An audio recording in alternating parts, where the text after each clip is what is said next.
প্রবাদে একটি কথা আছে, কলার রয়ে না কাটো ভাত, তাতে কাপড় তাতে ভাত। তা কলার পাতা কাটতে নেই, যদিও কাটতে হয়। দেখেন, যদিও কাটার প্রয়োজন পড়ে। এই গাছে 13টা পাতা আছে, এই 13টা পাতা রেখে এই যে পাতা দেখেন, আমি 4 আঙুল দূর থেকে কাটেছি।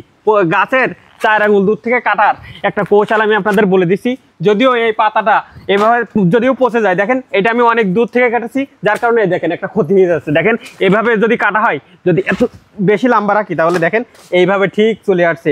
আর এভাবে চলে আসলে এখানে পচা লাগতে পারে, পচা লেগে এর ভিতরে জুই লাগতে পারে, যার কারণে দেখেন আমি এখানে সুতো দিয়ে টন দিয়ে সুন্দর করে বেঁধে দিচ্ছি। আর এই টন দিয়ে বাঁধার উপকারিতা কি আজকে আপনাদের দেখাচ্ছি।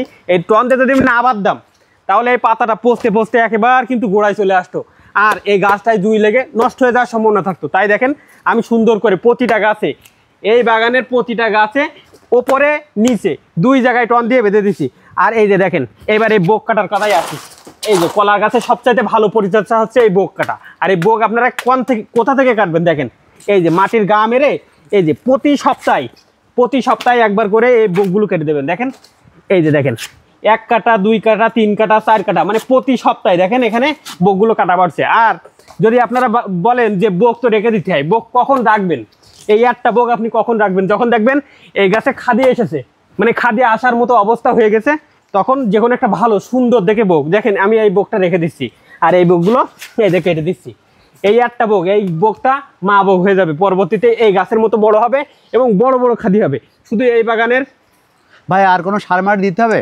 এই গাছের গোড়ায় এখন পর্যন্ত আর কোনো সার দেওয়া লাগবে না। যদি আপনাদের সার দেওয়ার প্রয়োজন পড়ে, এই যে আমি এই যে বোকগুলো কেটে দিচ্ছি, এই বোকগুলো এভাবে সুন্দর করে কেটে দেবেন, কেটে জমির এক ভিতরে সুন্দর করে রেখে দেবেন, দেখে এগুলো পচিয়ে সেই জৈব সার আবার গাছের গোড়ায় দিতে পারবেন। দেখেন এই যে দেখেন এই গাছটার গোড়ায় দেখেন, এই যে দেখেন কতগুলো বোক বের হয়েছে।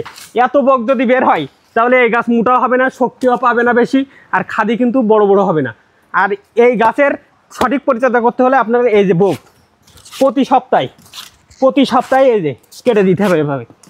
যদি যত গুঁড়া মেরে কাটবেন, বোক তত বের হতে দেরি হবে। দেখেন এখানে প্রতি সপ্তাহে বোক কাটা হয়। আর এই মুহূর্তে যে কোনো একটা বোক রেখে দেবেন। দেখেন অগণিত বোক আছে। আর এই বোকগুলো আপনি চাইলে বাড়ি নিয়ে যে আপনার গবাদি পশু আছে, তাদের কিন্তু এইভাবে কেটে, এভাবে সুন্দর করে কুচকুচ করে কেটে ছোট ছোট করে কেটে গবাদি পশুরও খাওয়াতে পারেন। আবার জমির ভিতরে এভাবে রেখে এই যে দেখেন এভাবে একত্রে করে রাখতে হবে, একত্রে করে রেখে এভাবে চুড়াই দিতে হবে। চুড়িয়ে এর ওপরে অল্প কিছু ইউরিয়া সার দিয়ে দিতে হবে, তাহলে সেইগুলো আবার পচে এইগুলো ঝুরঝুরে সার তৈরি হবে।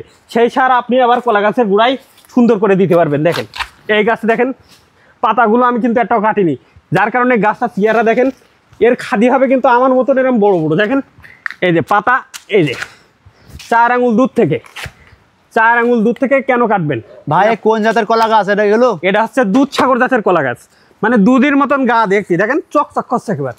আপনি এই কলা গাছ দেখলে আপনার খিদে লাগবে না। দেখেন আর এর কলা হবে একটা, এখান থেকে যদি বোক হয় এই পর্যন্ত ছড়া হতে আসবে।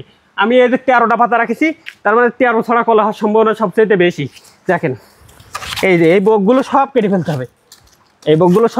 হবে, দেখেন এই গাছে একটাও কিন্তু আর বোক নেই।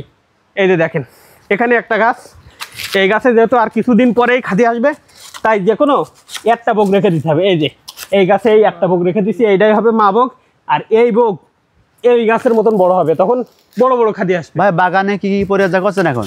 বাগানে সবচাইতে বড় পরিচর্যা হচ্ছে আপনার সেচ দেওয়া আর সবসময় আগাছা দমন করা। দেখেন এই বাগানে কোনো ঘাস নেই বললেও চলে, একেবারে কিন্তু সাফ সাফাই। এত পরিষ্কার পরিচ্ছন্নতা, আপনার এখানে ভাত খাওয়া যাবে, ভাত ঢেলে খাওয়া যাবে। তার মানে যত পরিষ্কার পরিচ্ছন্ন রাখা যাবে, তত ভাইরাস লাগার সম্ভাবনা থাকবে না। এই কলা গাছে কোনো ভাইরাস লাগবে না। দেখেন এই বাগানের প্রতিটা কলা গাছ কত সুন্দর, একটা গাছেও কোনো ভাইরাস নেই। দেখেন এই যে কলার পাতাটাও কাটিয়েছি, দেখেন এই যে দুধ থেকে, এই প্রথম জানছে এই দুধ থেকে কাটার কারণ কি জানেন? এই দুধ থেকে কাটার কারণ এইগুলো নিয়ে আবার আপনার মাছের খাওয়াতে পারবেন, গবাদি পশুর খাওয়াতে পারবেন। আবার কিছুদিন পর এই 4 আঙুল রেখে এখান থেকে কেটে দেবেন। শেষ করে